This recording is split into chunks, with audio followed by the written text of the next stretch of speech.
is always one of two physical states. The state is represented by a single binary value, normally either 1 or 0, but there can be other states such as yes, no, on, off, true and false.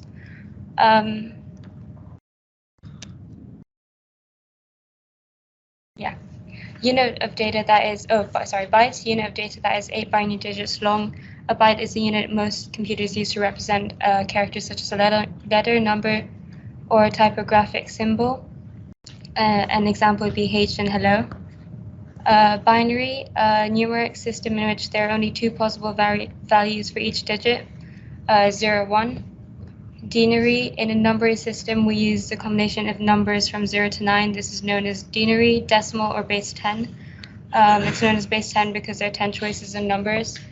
Hexadecimal has a base of 16, hence 16 symbols or possible digit values from 0 to 9, 8F. Can be used to write large binary numbers in just a few digits.